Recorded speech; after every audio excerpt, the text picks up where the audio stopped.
नमस्कार दोस्तों।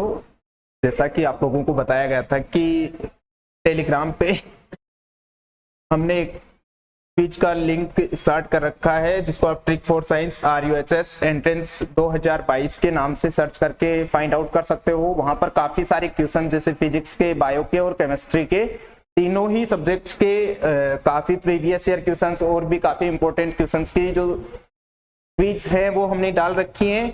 या आप RUHS एंट्रेंस एग्जाम 2022 का नाम सर्च करके भी आप लोग टेलीग्राम पर हमसे जुड़ सकते हैं। नोटिफिकेशंस के अपडेट्स भी आपको डायरेक्ट वहां पर दे दिए जाते हैं।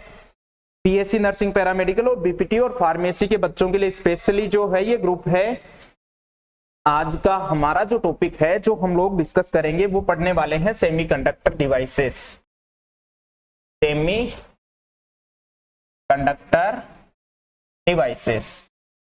सेमीकंडक्टर डिवाइसेस की बात करेंगे तो यहाँ पर देखो 2 या 3 क्वेश्चन, ज्यादा भी कई बार आपको देखने को यहाँ से मिल सकते हैं। इनको हिंदी में आप लोग बोले जा रहे हैं अर्धचालक युक्तियां। अर्धचालक युक्तियां जनरली यहाँ पर आपको क्या क्या डिस्कस करना है, एक बार हम बेसिक चालक, कुचालक और अर्धचालक का डिफरेंस यहाँ पर पढ़ेंगे। अर्धचालक युक्तियां क्या होती है उनके बारे में पढ़ेंगे। अर्धचालकों के जो प्रकार होते हैं, शुद्ध अर्धचालक और अपद्रव्यी अर्धचालक, अपद्रव्यण किसे कहा जाता है, ये काफी सारी चीजें हम लोग यहाँ पर डिस्कस करने वाले हैं। साथ ही हम लोग कुछ स्पेशल PN जंक्शन डायोड की बात करेंगे, फोटो डायोड्स वगैरह पढ़ेंगे, सोलर सेल का यहाँ पर आपको बताया जाएगा। तो काफी कुछ चीजें यहाँ पर आपको बताई जाएंगी। ये देख लो, आप अगर BSc नर्सिंग और पैरामेडिक जैसे एग्जाम दे रहे हो तो आपको 3 या 4 क्वेश्चन यहाँ से मिल जाएंगे। साथ ही एक लॉजिक गेट का अलग से वीडियो आपको दिया जाएगा। वीडियोस और एग्जाम से रिगार्डिंग अपडेट पाने के लिए चैनल को सब्सक्राइब करके रखें, लाइक करते रहें, दोस्तों के साथ शेयर करते रहें ताकि ज्यादा से ज्यादा नोटिफिकेशन आपको ऑन टाइम है वो मिलते रहें। यहाँ पर आपको 3 क्वेश्चन गारंटेड मिलेंगे, हो सकता है आपको 4 क्वेश्चन भी यहाँ से मिल जाएं। प्रीवियस ईयर पेपर का 1-2 दिन में हम लोग यहाँ पे स्टार्ट कर रहे हैं ताकि सारे जो प्रीवियस ईयर पेपर हैं, वैसे टेलीग्राम पे क्वेश्चंस मैंने डाल रखे हैं, वहां पर भी आप क्विज है वो सबमिट करते रहिएगा। तो चलिए इसमें स्टार्ट करते हैं सेमीकंडक्टर डिवाइसेस।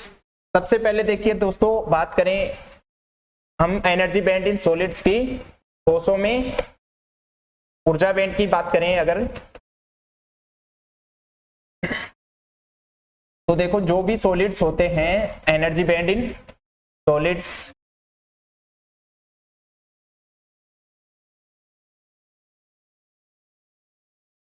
कि कोई भी सॉलिड्स जो हैं उनका फॉर्मेशन यहाँ पर कैसे होता है, उस चीज को अगर आप समझ लेंगे।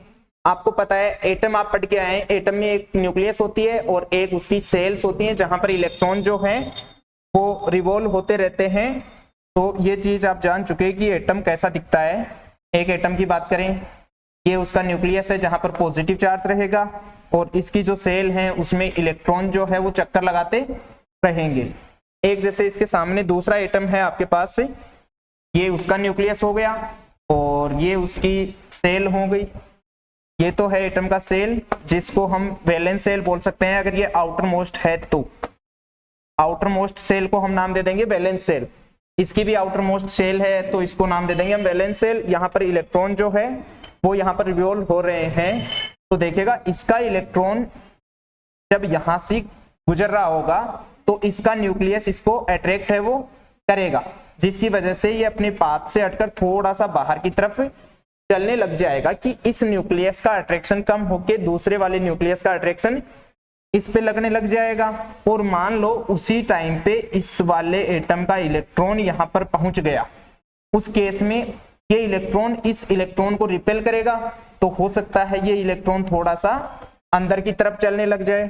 इसलिए जो इलेक्ट्रॉन यहाँ पर अपने पास चल रहा है उसके एक से ज्यादा रूट पॉसिबल हो सकते हैं। या तो वो थोड़ा सा इस अपने ओरिजिनल पाथ से हटकर थोड़ा सा अंदर की तरफ चलने लग जाए इस वाले रूट से, या तो थोड़ा बाहर की तरफ चलने लग जाएगा या थोड़ा सा अंदर की तरफ यहाँ पर मोशन करने लग जाएगा। जब बाहर की तरफ चला जाता है तो इसमें क्या होता है कि इसकी ऊर्जा बढ़ जाती है और ये दूसरे वाले एटम की न्यूक्लियस के कांटेक्ट में ज्यादा आ जाता है। तो उस केस में कह सकते हैं हम कि एक बैंड का सा फॉर्मेशन हो रहा है। इस चीज को हम जूम करके यहां पर पढ़ेंगे। इसमें देखो 3 टाइप के बैंड आपको दिख रहे हैं। एक ये वाला बैंड जिसको हमने नाम दिया है वैलेंस बैंड। ये वाला जो है इन दोनों के बीच में एनर्जी का गैप है, जहां पर ओरिजिनल इसका पाथ हुआ करता था। ये वाला जो बैंड है इसके ऊपर वाला, इसको हम कंडक्शन बैंड देंगे। इसमें अगर इलेक्ट्रॉन चला जाता है तो वो हो सकता है करंट का फ्लो स्टार्ट कर दे। तो इस बैंड को एक बार हम थोड़ा सा जूम करके चेक कर लेते हैं कि कैसे ये बैंड है वो इसमें बना हुआ है। देखो एनर्जी जो है उसके 3 अलग अलग लेवल अपने पास यहाँ पर बन रहे हैं। हो सकता है कि वो इलेक्ट्रॉन अपना, ये तो उसका ओरिजिनल पाथ है, हो सकता है वो पहले न्यूक्लियस के अट्रैक्शन में चले, इसको तो हम नाम देंगे वैलेंस बैंड। अगर इसकी एनर्जी बढ़ गई तो इसको हम बोलेंगे कंडक्शन बैंड। इसको हमने नाम दे दिया कंडक्शन बैंड। अगर इस बैंड में इलेक्ट्रॉन चला जाता है कंडक्शन बैंड में, तो वो एज ए कंडक्टर बिहेव वहां पर करने लग जाता है। इसकी जो एनर्जी रहेगी लोअर पॉइंट की, इसको हमने energy band of conduction band बोल दिया। इसकी हायर पॉइंट की जो एनर्जी रहेगी उसको हमने एनर्जी ऑफ वैलेंस बैंड बोल दिया। अगर किसी एटम के पास में ये वाला जो एनर्जी का जो डिफरेंस है, इस वाले डिफरेंस को हम नाम देते हैं फॉरबिडन एनर्जी गैप। इस डिफरेंस को नाम दिया जाता है forbidden energy gap. Forbidden energy gap को यहां पर हिंदी में आप बात करें तो वर्जित ऊर्जा अंतराल बोला जा सकता है। वर्जित ऊर्जा अंतराल। ये जो वर्जित ऊर्जा अंतराल है, अगर किसी एटम के पास इतनी एनर्जी है कि वो वैलेंस बैंड से इलेक्ट्रॉन जो है वो इजीली अपना कंडक्शन बैंड में जा सके, इतनी एनर्जी अगर रूम टेम्परेचर पे उसको अवेलेबल हो जाती है, तब तो वो करंट का फ्लो कर सकता है।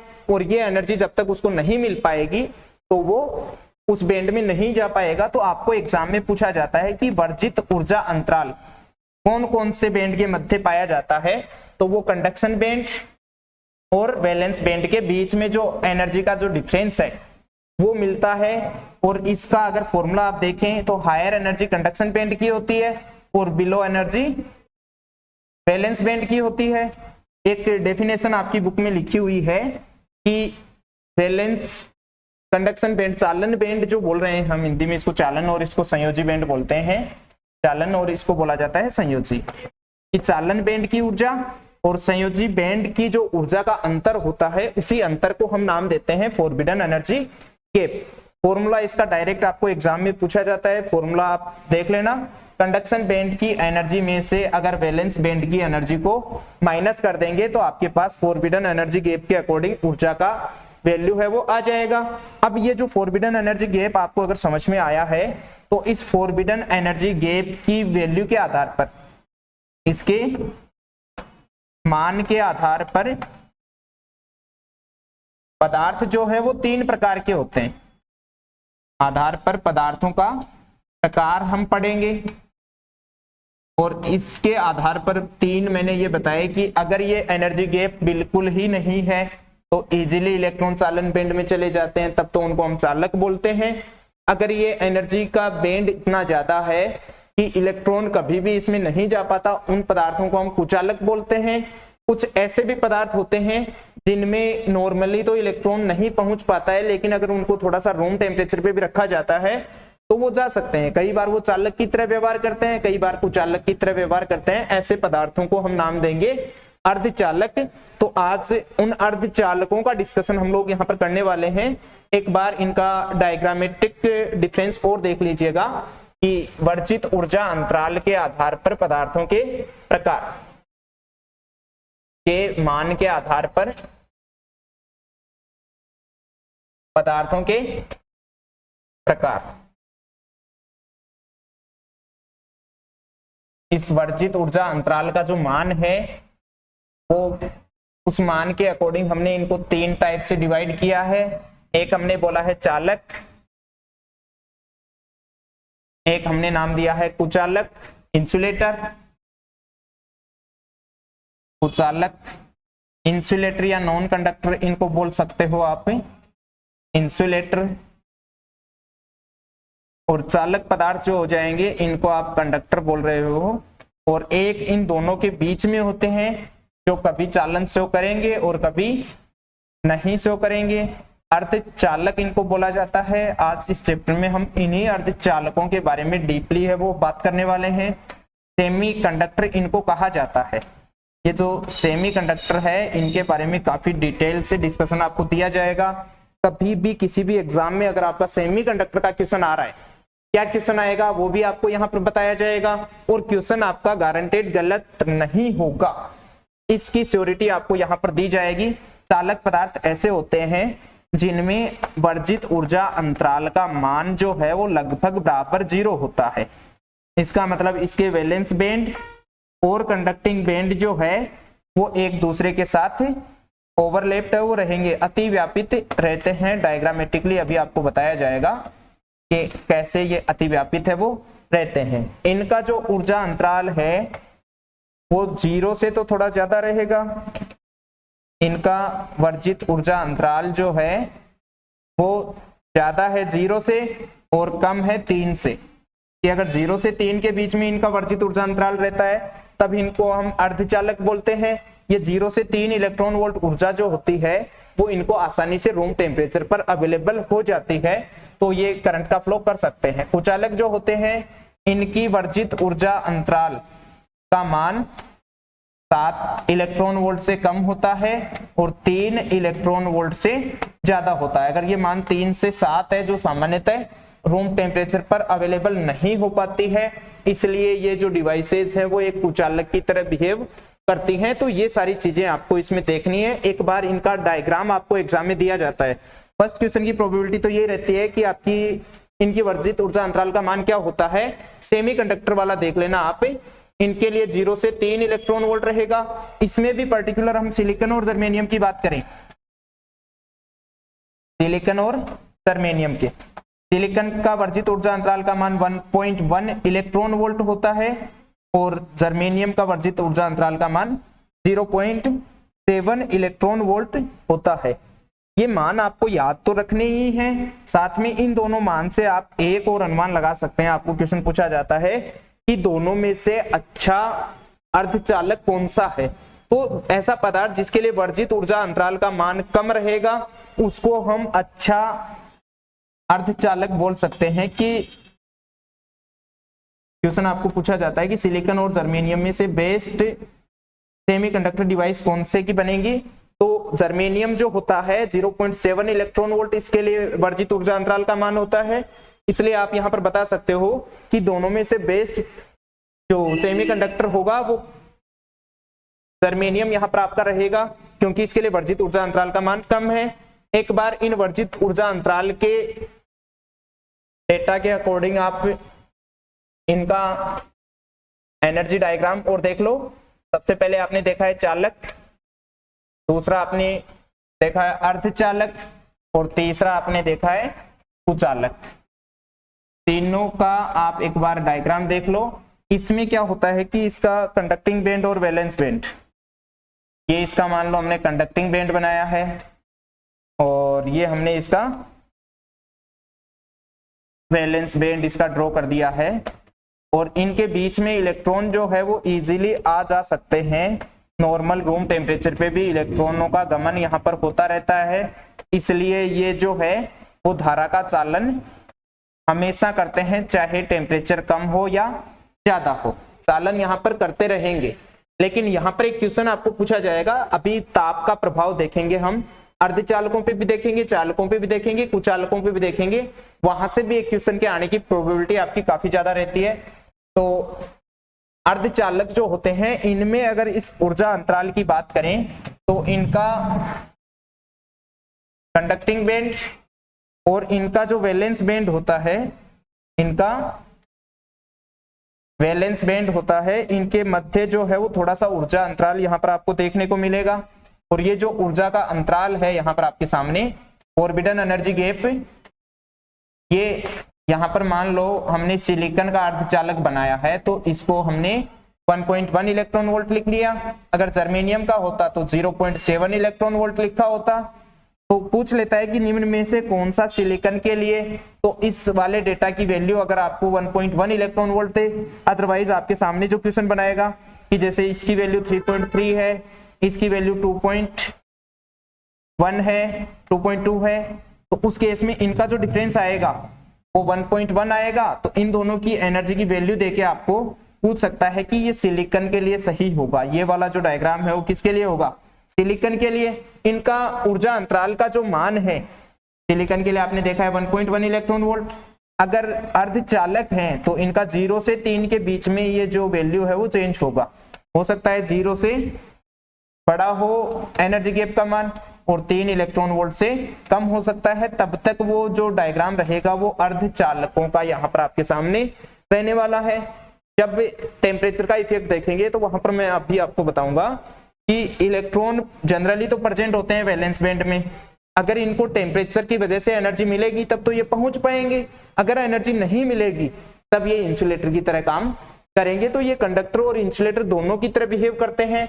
कुचालक जो होते हैं इनकी वर्जित ऊर्जा अंतराल का मान काफी ज्यादा होता है, इसकी कंडक्टिंग बैंड और इनकी वैलेंस बैंड जो होती है उनके मध्य काफी ज्यादा गैप यहां पर मिलेगा।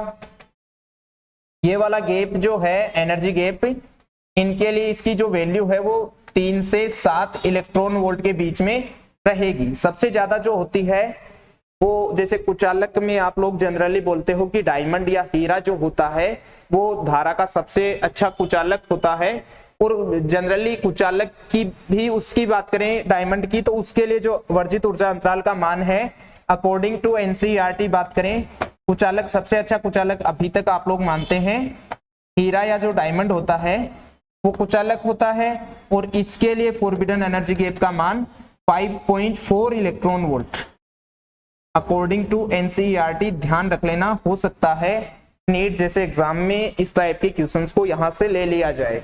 5.4 इलेक्ट्रॉन वोल्ट आप लोगों के लिए जो क्वेश्चन पूछेगा वो कि 3 से 7 के बीच में इलेक्ट्रॉन वोल्ट में अगर गैप दे रखा है तब वो कुचालक है, 0 से 3 के बीच में अर्धचालक है, ऑलमोस्ट 0 है, ये एक दूसरे को ओवरलैप कर रहे हैं कि इलेक्ट्रॉन आने जाने के लिए बिल्कुल फ्री है, रास्ता खुला है। एनी टाइम चालक जो होते हैं धातुएं इसका एग्जाम्पल होती हैं, इसका जो एग्जाम्पल होगा आपके सामने धातुएं होंगी, धातुओं में इलेक्ट्रॉन जो है वो फ्री इलेक्ट्रॉन पाए जाते हैं, और ये फ्री इलेक्ट्रॉन थोड़ी सी एनर्जी मिलते ही करंट का फ्लो यहां पर कर सकते हैं। तो चालक तार को जैसे ही आप सर्किट में कनेक्ट करते हैं तुरंत उसमें करंट का फ्लो हो जाता है। चालक में भी सबसे अच्छी बात करें तो सिल्वर जो होता है उसकी कंडक्टिविटी सबसे ज्यादा होती है। अब हम ताप का प्रभाव देखते हैं, अर्धचालकों पर ताप का प्रभाव। अर्धचालक पढ़ेंगे आज हम, और अर्धचालकों पर एक ताप का प्रभाव देख लो जहां से क्वेश्चन पूछा जाता है। अर्धचालक युक्तियों पर ताप का प्रभाव। अब देखो जैसे अर्धचालकों का energy diagram, energy band diagram आप बनाना सीखे हैं, वहां से आपने देखा है कि वैलेंस बैंड, कंडक्टिंग बैंड और वर्जित ऊर्जा अंतराल, ये फोरबिडन एनर्जी गैप है आपके सामने। इनके बीच में ये जो वैल्यू आई है आपकी, ये 0 से 3 के बीच में आई है, 0 से 3 इलेक्ट्रॉन वोल्ट के बीच में इनकी जो एनर्जी है वो रहती है। तो अगर आप बात करें एक लो टेम्परेचर पे इस एनर्जी को अगर आप डील करें, एक तो ताप आपको कम दे रखा है, लो टेम्परेचर कम ताप पर बात करेंगे, और एक उच्च ताप की बात करेंगे। कम ताप को जनरली कई बार आपको यहां पर लिख देता है कि जो टेम्परेचर का हम डिस्कस कर रहे हैं वो लो टेम्परेचर आपका एब्सोल्यूट टेम्परेचर परम शून्य ताप पर बात करता है। तो एक तो थर्मो का क्वेश्चन यहां से आपको पूछा जाता है कि परम शून्य ताप की जो वैल्यू होती है वो 0 केल्विन होती है, 0 केल्विन, 0 केल्विन परम शून्य ताप का मान होता है। परम शून्य ताप पर 0 केल्विन पर परम शून्य ताप या कम तापमान पर अर्धचालक है वो किसकी तरह व्यवहार करेगा कि अगर इलेक्ट्रॉन यहां से चलकर यहां तक नहीं पहुंचा तो धारा का प्रवाह नहीं होगा, तो ये पूरी तरह एकदम से कुचालक की तरह व्यवहार करेगा। तो यहां पर आप इसको बता सकते हो कि ये एक अच्छे कुचालक की तरह व्यवहार करेगा। परम शून्य ताप पर या 0 केल्विन पर या कम ताप पर अर्धचालक जो होते हैं वो कुचालक की तरह व्यवहार करते हैं। उच्च ताप की बात करेंगे तो इसमें आपको जनरली कमरे का ताप लिया जाता है। वैसे कमरे के ताप का ताप आपका 25 डिग्री सेंटीग्रेड होता है या फिर 298 केल्विन होता है। इस टेम्परेचर की बात करेगा तो यहाँ पर जो डिवाइसेस होंगी ये चालक की तरह व्यवहार करेंगी, क्योंकि इतने टेम्परेचर पे इनकी गतिज ऊर्जा बढ़ जाती है और ये एक चालक की तरह व्यवहार यहाँ पर करने लग जाएगा। चालक की तरह व्यवहार करेगा तो टेम्परेचर पे इतने पे एनर्जी आपको यहाँ पर अवेलेबल हो रही है। इलेक्ट्रॉन इजीली रूम टेम्परेचर पर यहाँ से यहाँ जा सकता है, क्योंकि ये जो एनर्जी का गैप है वो 0 से 3 इलेक्ट्रॉन वोल्ट का है। और 25 केल्विन के लिए जब आप डिफाइन इसकी वैल्यू चेक करते हैं तो वो ऑलमोस्ट 0 से 3 के बीच में आती है। अगर इलेक्ट्रॉन को इतनी एनर्जी मिल गई कि वो वैलेंस बैंड से कंडक्टिंग बैंड में जा सके तो वो करंट का फ्लो वहां पर करने लग जाएगा। तो एक पहला क्वेश्चन तो आपके सामने लिखा हुआ है। 99.9% केसेस में यही क्वेश्चन आपको पूछा जाएगा कि परम शून्य ताप 0 केल्विन या -273.15 केल्विन डिग्री सेंटीग्रेड पर परम शून्य ताप कम ताप पर एक अर्धचालक किसकी तरह व्यवहार करेगा, तो उसका आंसर आपको कुचालक बता देना है बेटा। क्वेश्चन आने की पॉसिबिलिटीज काफी ज्यादा हैं। दूसरा क्वेश्चन आपको पूछता है कि उच्च ताप पर या कमरे के ताप पर ये किसकी तरह व्यवहार करते हैं, तो आपको इसका बताना है कि ये चालक की तरह व्यवहार करेंगे 25 डिग्री सेंटीग्रेड या 298 केल्विन पर। एक क्वेश्चन आपको यहां से और भी पूछ सकता है कि अर्धचालकों का ताप बढ़ाने पर, यहां पर कम ताप है यहाँ पर ज्यादा ताप है, तो ये कुचालक था पहले, अब बन गया ये चालक। तो ये पूछता है कि टेम्परेचर बढ़ाने पर अर्धचालक की चालकता पर क्या प्रभाव पड़ता है। तो ये चीजें देखो कि ताप बढ़ाने पर, पहला बात कर रहे हैं हम अर्धचालक की चालकता बढ़ जाती है। अर्धचालकों की चालकता बढ़ जाती है। पहले कुचालक था, बाद में चालक बन गया। ताप बढ़ाने पर चालकता बढ़ती है। अगर आप बात करें चालकों की, चालकों के साथ उल्टा होता है बेटा। कर्नेल के वाइब्रेशन की वजह से उनकी चालकता या उनमें से बहने वाली धारा का मान कम हो जाता है, चालकता घटती है। और कुचालकों के लिए ये चीज डिफाइन ही आप लोग नहीं कर सकते कि कुचालक जो है उनकी चालकता ही नहीं होती। पहली बात तो चालकता नहीं होती, और दूसरी चीज ताप से स्वतंत्र होते हैं, वो ताप से अप्रभावित रहते हैं। तो ये क्वेश्चन आपको इलेक्ट्रो डायनेमिक्स से भी पूछा जा सकता है, करंट इलेक्ट्रिसिटी वाले चैप्टर से भी पूछा जा सकता है, और यहां से भी पूछा जा सकता है। अर्धचालकों की चालकता बढ़ जाती है। जब अर्धचालकों की चालकता बढ़ चुकी तो इनकी बहने वाली धारा का मान भी बढ़ा है। और अर्धचालकों के प्रतिरोध की बात करेंगे तो प्रतिरोध का मान कम हो जाता है, प्रतिरोधकता का मान कम हो जाता है। आपको सिर्फ इनमें से कोई भी लैंग्वेज यूज करके यहाँ पर क्वेश्चन दे सकता है कि ताप बढ़ाने पर टेम्परेचर जब आप राइज करेंगे तो उनकी कंडक्टिविटी, करंट, रेजिस्टेंस और रेजिस्टिविटी पे क्या इफेक्ट पड़ने वाला होता है, वो सारी चीजें आपको यहाँ पर पूछी जा सकती हैं। चालक के लिए चालकता अगर घट रही है तो बाकी जो एरो बढ़ रहे हैं वो कम हो जाएंगे, कम होने वाले बढ़ जाएंगे। यहां से क्वेश्चन की पॉसिबिलिटी आपकी रहती है। टेम्परेचर बढ़ाओगे तो अर्धचालकों की चालकता बढ़ जाएगी। अब हम बात करते हैं चालकों के प्रकार, अर्धचालकों के प्रकार। अर्धचालकों के प्रकार, अर्धचालकों के प्रकार की बात करें तो अर्धचालक वैसे तो दो प्रकार के होते हैं, एक शुद्ध होते हैं, एक अशुद्ध होते हैं। लेकिन आप सबसे पहले समझो कि अर्धचालक बनाए कौन से ग्रुप के जाते हैं। अर्धचालक, एक तो आप पढ़ोगे शुद्ध अर्धचालक, एक दूसरा आप पढ़ोगे अपद्रव्यी अर्धचालक। इसको नेज भी बोला जाता है, नेज। और एक होते हैं अपद्रव्यी या अशुद्ध, अपद्रव्यी या अशुद्ध, या इंग्लिश की टर्म इनकी होती है एक्सट्रिंसिक सेमीकंडक्टर। और ये वाले जो होते हैं ये होते हैं इंट्रिंसिक सेमीकंडक्टर। ये चीज आपको पूछी जाती है यहाँ पर, एक्सट्रिंसिक और इंट्रिंसिक। एक चीज और देखो बेटा पीछे कि चालकता का क्रम आपको पूछे, चालकता का क्रम, तो क्रम आपको ये पूछ सकता है कि आपने बताया कि अर्धचालकों की चालकता और चालकों की और कुचालकों की, इनमें से सबसे ज्यादा जो चालक होते हैं वो चालकों की चालकता सबसे ज्यादा होती है, फिर अर्धचालकों की बात आएगी और उसके बाद कुचालक आएंगे। अर्धचालकों की चालकता में हम यहाँ पर देखेंगे, एक तो होते हैं शुद्ध और एक होते हैं अपद्रव्य। तो उनमें अपद्रव्यण से उनकी चालकता बढ़ जाती है, अपद्रव्य मतलब एक्सट्रिंसिक वाले हैं, और इनसे ज्यादा चालकता होती है शुद्ध वालों की, कम होती है चालकता इंट्रिंसिक। और इंट्रिंसिक के अलावा अपद्रव्य की भी दो टाइप आप पढ़ोगे, एक आपके पास पी टाइप आएगा, एक एन टाइप सेमीकंडक्टर आएगा।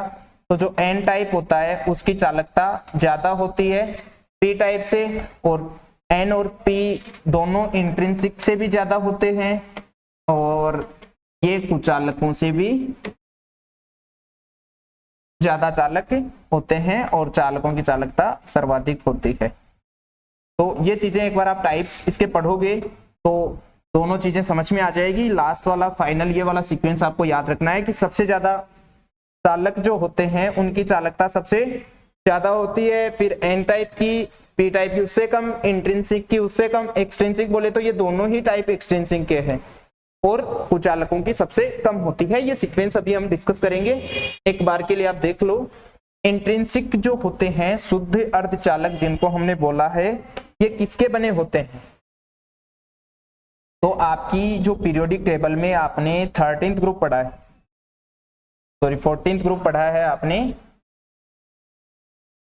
14th ग्रुप कार्बन फैमिली की बात करें, 14th ग्रुप का नाम क्या है?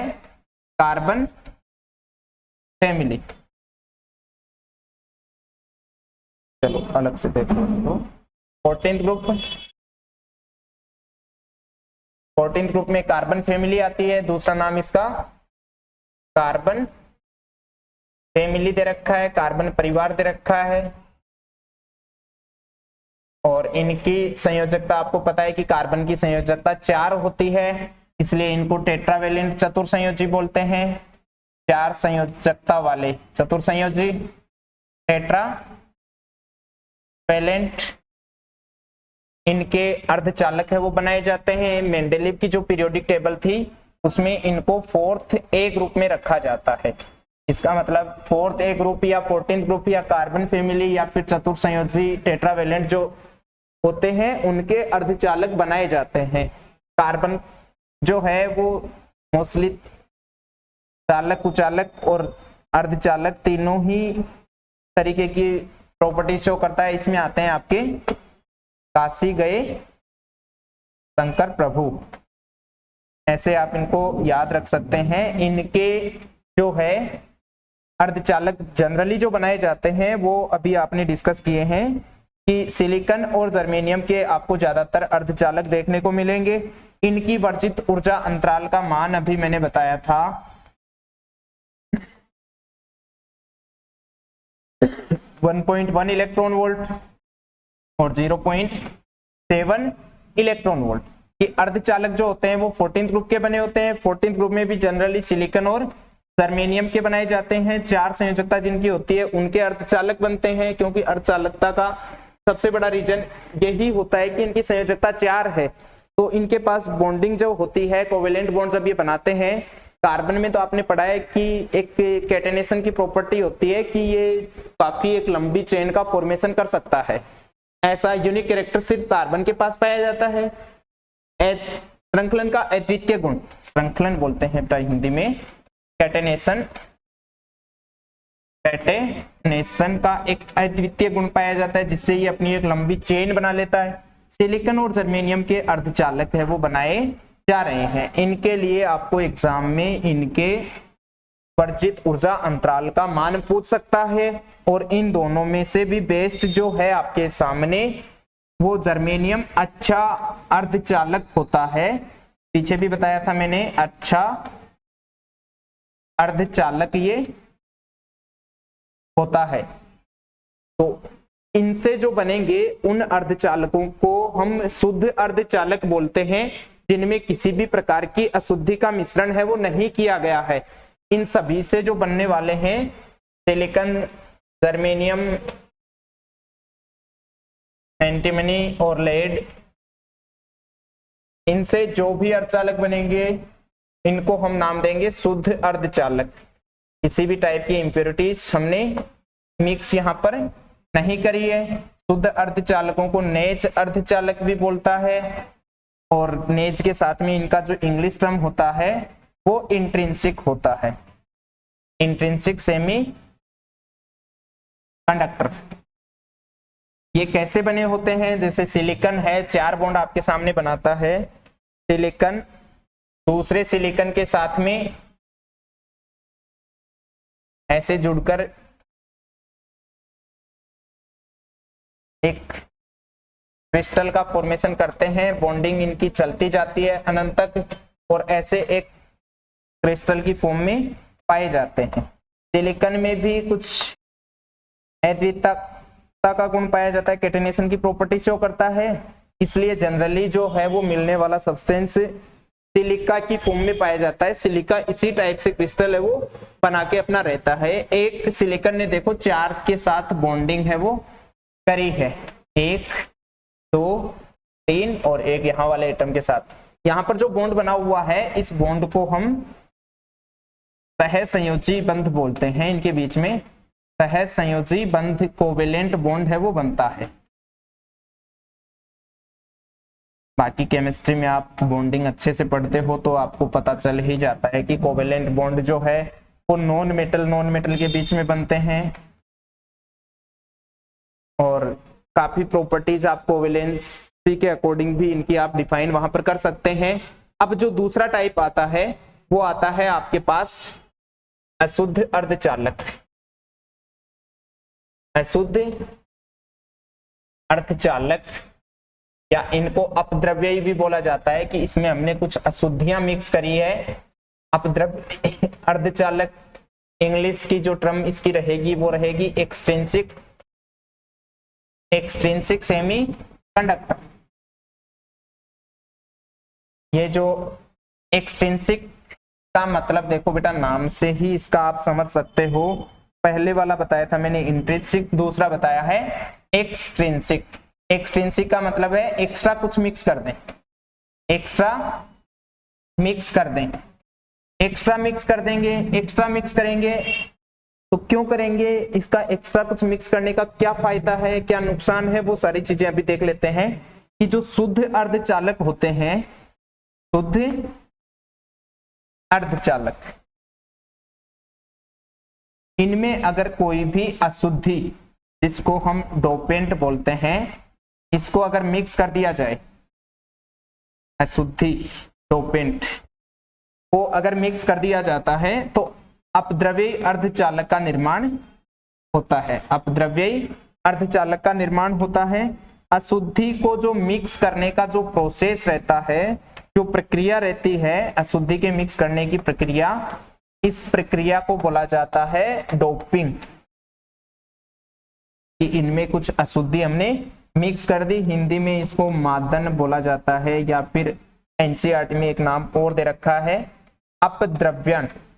तो आपको पूछ ले कि डोपिंग किसे कहा जाता है, तो शुद्ध अर्धचालक को अशुद्ध अर्धचालक या अपद्रव्यी अर्धचालक में बदलने का जो प्रोसेस है, या उसी प्रक्रिया को हम डोपेंट के मिक्स करने का जो प्रोसीजर है, उसी को डोपिंग है वो कहते हैं। इस डोपिंग की वजह से कि शुद्ध अर्धचालक में डोपिंग करने से क्या फायदा होगा, शुद्ध अर्धचालक में डोपिंग से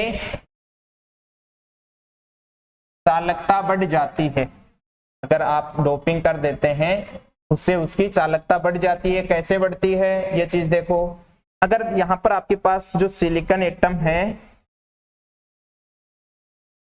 यहां पर अगर आप कोई दूसरा ऐसा एटम ले आते हो इस सिलिकॉन की जगह जिसके पास एक मान लो इलेक्ट्रॉन ज्यादा हो, तो ऐसा मिक्स करने की वजह से क्या होगा, ये जो इलेक्ट्रॉन है ये सर्किट में फ्लो यहां पर कर सकता है, करंट का फ्लो करवा सकता है। इसलिए आप बोल सकते हो कि ये इलेक्ट्रॉन ऐसे ही आपने मान लो 2 4 5 अशुद्धियां मिक्स करी, यहां पर भी आप और कुछ ले आए तो उसकी वजह से भी क्या होगा, ये अशुद्धि मिक्स करने की वजह से उसके पास भी एक फ्री इलेक्ट्रॉन आ जाएगा। तो यहां पर उसमें अपद्रव्यण बढ़ जाने की वजह से इसकी चालकता जो है वो बढ़ जाएगी।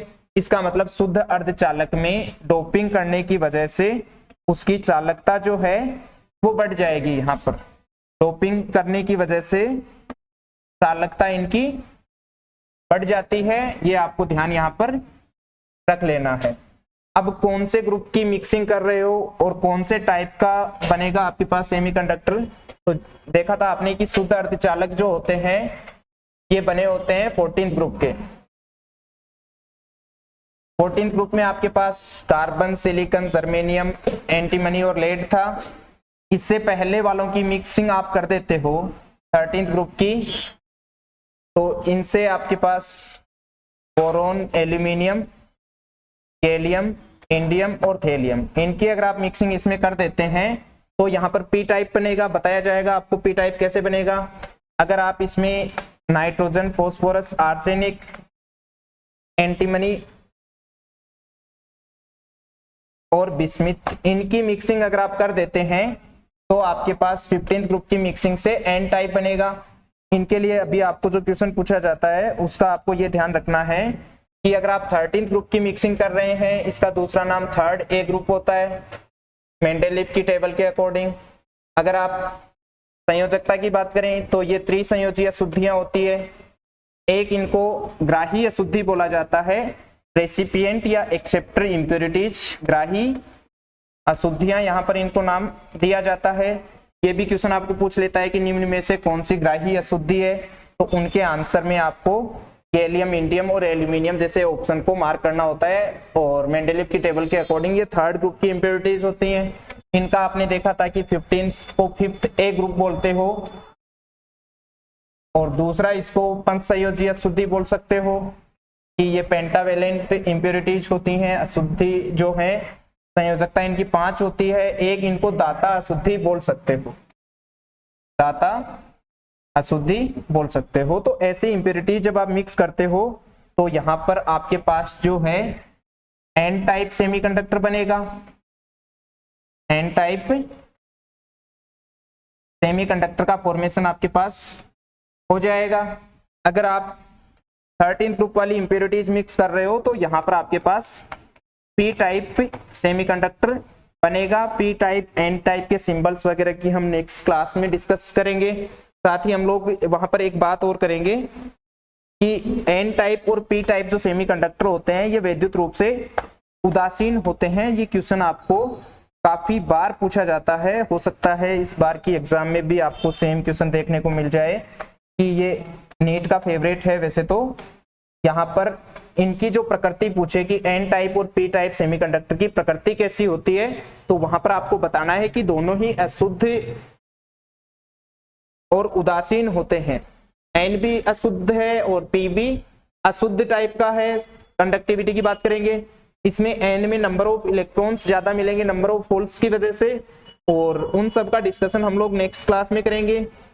तो मिलते हैं अपने नेक्स्ट वीडियो में, तब तक दोस्तों के साथ शेयर करते रहिए, वीडियो को ज्यादा से ज्यादा लाइक करते रहिए ताकि अपकमिंग वीडियोस और नोटिफिकेशन आपको जल्दी मिल पाए। ठीक है, मिलते हैं अपने नेक्स्ट वीडियो में। Thank you.